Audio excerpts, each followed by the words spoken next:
की बऱ्याचदा ही भीती मनात असते की मी एक्सप्रेसच नाही करत का, लोक काय म्हणतील, कोणी हसलं तर. आपल्याला सोशल अप्रुव्हलची गरज असते.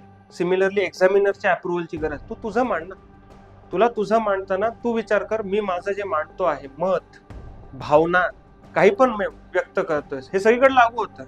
मग ती प्रेमाची असेल, आई वडिलांच्या विषयी प्रेमाची असेल, गर्लफ्रेंड विषयी प्रेमाची असेल, किंवा आन्सर रायटिंग मधला काहीतरी असेल, किंवा डिबेट मध्ये मांडणारा मुद्दा असेल.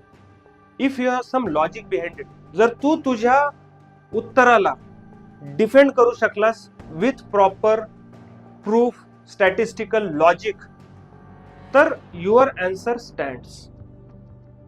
वादावादीत असं नाही की सर असं कसं काय म्हणू शकता, आपल्या संस्कृतीत लिहिलेलं आहे, उत्तरात ते लिहिणार आहेस का? आपल्या संस्कृतीमध्ये कुठल्या पुस्तकात ते लिहिलेलं आहे त्याच्यावर आधारित जर तुझी आर्ग्युमेंट असेल तर एक वेळ समोरचं ऐकेल सुद्धा.